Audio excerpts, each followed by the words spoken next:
শুভ দুপুর বন্ধুরা, আজকে বানাবো ঘাটকোল পাতা বাটা। পাতাগুলো কুচি কুচি করে নিয়েছি, নিয়ে নুন আর জল দিয়ে বাটিতে সিদ্ধ করে নিচ্ছি। সিদ্ধ হয়ে গেছে, পাতাগুলো চিপড়িয়ে কালো জিরে, রসুন আর কাঁচা লঙ্কা দিয়ে বেটে নিলাম।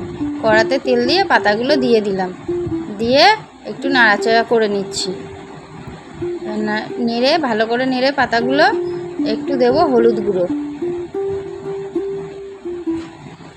পরিমাণ মতো নুন দেবো। নুন দিয়ে ভালো করে নাড়াচাড়া করে নেব। এই পাতাটা ভালো করে হয়ে গেছে, এই দেখো কত সুন্দর শুকনো শুকনো হয়ে গেছে পাতা বাটাটা আমাদের। এবার একটা বাটিতে তুলে নেব পাতা বাটাটা।